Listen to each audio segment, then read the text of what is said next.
Bonjour à tous, je me nomme Raphaël Roche, je suis psychologue, je suis ravi que mes vidéos sur le mal-être psychique vous intéressent. Aujourd'hui, nous allons explorer un sujet qui touche un grand nombre d'entre nous, les crises d'angoisse.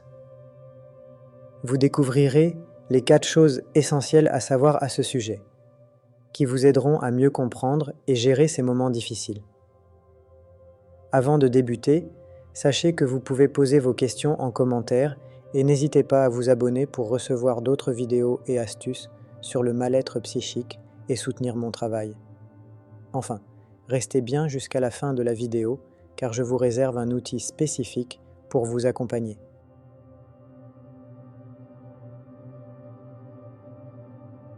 Premier point, qu'est-ce qu'une crise d'angoisse ? Nous vivons tous des moments de stress dans notre vie quotidienne.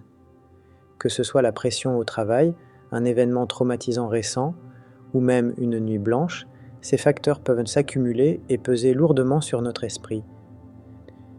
Mais imaginez un instant que ce stress atteigne un point culminant, déclenchant une réaction intense et soudaine de votre corps.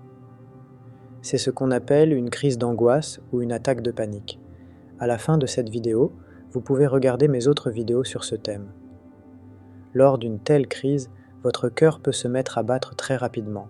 Chaque souffle peut sembler être le dernier, et le monde autour de vous peut sembler tourner et devenir flou. Cette réaction peut être déclenchée par une peur intense, même si la situation ne présente aucun danger réel. C'est comme si votre corps sonnait une alarme, même s'il n'y a pas de menace immédiate. Cette alarme est souvent le résultat d'un stress accumulé, d'un événement traumatisant, d'une peur profondément ancrée, ou même d'un simple manque de sommeil. Deuxième point, les symptômes. Lorsqu'une crise d'angoisse frappe, elle ne se contente pas de perturber votre état d'esprit.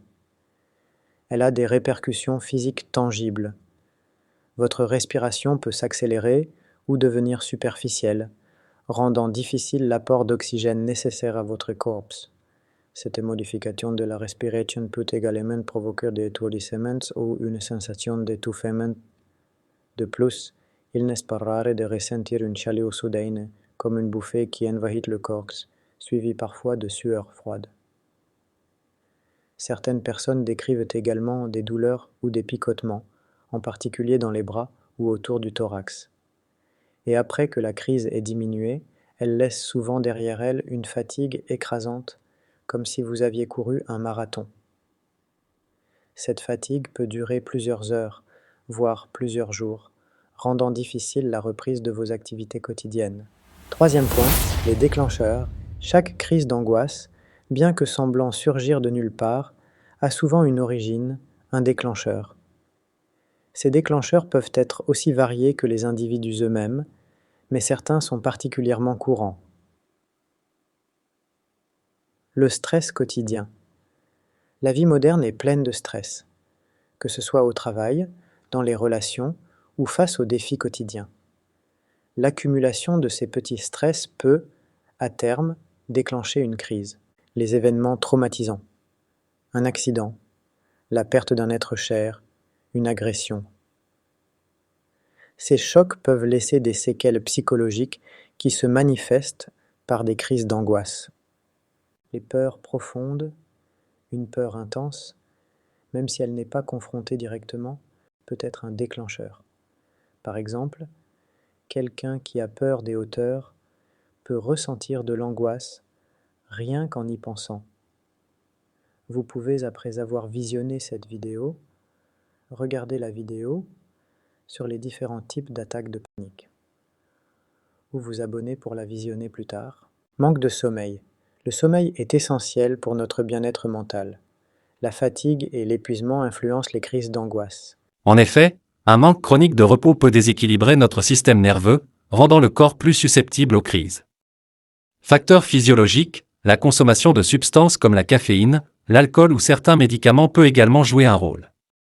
De même, des déséquilibres hormonaux ou des problèmes de santé sous-jacents peuvent agir comme déclencheurs. Comprendre et identifier vos déclencheurs personnels est la première étape pour anticiper et prévenir les crises futures. C'est un voyage d'introspection qui peut nécessiter du temps, mais qui est essentiel pour reprendre le contrôle. Point 4. Comment y faire face? Face à ces crises, la première réaction est souvent de se sentir démuni. Mais il est crucial de comprendre que vous n'êtes pas seul, et surtout qu'il existe des solutions concrètes pour vous aider à reprendre le contrôle. La prise de conscience de ce qui vous arrive. Comprendre ce qui vous arrive est la première étape. En sachant ce qu'est une crise d'angoisse, en reconnaissant ses symptômes et en identifiant vos déclencheurs, vous pouvez déjà diminuer leur impact. Technique de respiration et de conscience. Lors d'une crise, la respiration devient souvent rapide et superficielle. Vous pouvez des techniques de respiration profonde peut aider à calmer le système nerveux et à réduire l'intensité de la crise.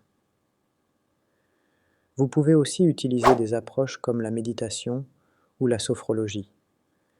Elles peuvent aider à réduire le stress global, diminuant ainsi le risque de crise. Aussi, face à ces crises d'angoisse, il est très important de se connaître. Pour vous aider à démarrer, j'ai développé un outil simple et efficace. C'est Autotest du stress gratuit pour mieux vous connaître dans les situations de stress. Les crises d'angoisse peuvent être bouleversantes, mais avec les bonnes informations et les bons outils, vous pouvez les surmonter. N'hésitez pas à consulter mes ressources et mon autotest.